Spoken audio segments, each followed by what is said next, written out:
আসসালামু আলাইকুম বন্ধুরা। গ্রামীণ সৌন্দর্য দেখলে আসলে মুগ্ধ হতে হয়। দেখুন আমার পিছনে অনেকগুলো গরু এবং এখানে দুজন আছে আমাদের ভাই। ওরা এই গরুগুলো পালন করে।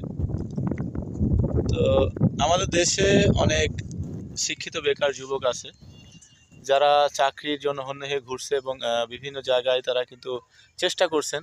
তো বিভিন্ন কারণেই তারা চাকরি বাকরি থেকে বঞ্চিত, চাকরি পাচ্ছে না। তো অনেকেই উদ্যোক্তা হতে চান না। আমাদের বাংলাদেশের যে প্রধান সমস্যা, আমরা উদ্যোক্তা হতে চাই না, আমাদের চেষ্টা থাকে না। আমাদের ওই একটাই লক্ষ্য যে আমরা চাকরি করব। তো বাংলাদেশের প্রেক্ষাপট যদি আপনি চিন্তা করেন, চাকরি ছাড়া আপনার কোনো মূল্য নেই, এটাই ভাবা হয় বাংলাদেশে।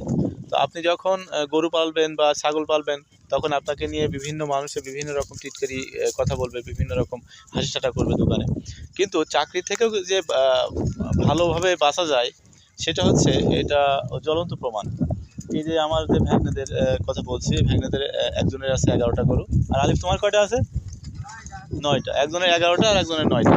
তাহলে হিসাব করেন যে তার চাকরি করতে গেলে বাড়ি থেকে বাইরে থাকতে হয়, আবার অনেক সময় বিভিন্ন ঝামেলার মধ্যে পড়তে হয়, কিন্তু নিজের এলাকায় থেকে, নিজের গ্রামে থেকে এই টাকাটা মার যাওয়ার কোনো ভয় নাই। নিজের মতো করে কর্মসংস্থানের নিজেই সুযোগ করে নিয়েছেন। তো এটা একটা ভালো দিক হতে পারে। তো যারা শিক্ষিত বেকার আছেন তারা উদ্যোগ নিতে পারেন। স্বল্প পুঁজি যদি থাকে তাহলে সেক্ষেত্রে আপনি ছাগল পালন করতে পারেন, এবং যদি অনেক পুঁজি থাকে তাহলে আপনি গরু পালন করতে পারেন। তো ধন্যবাদ।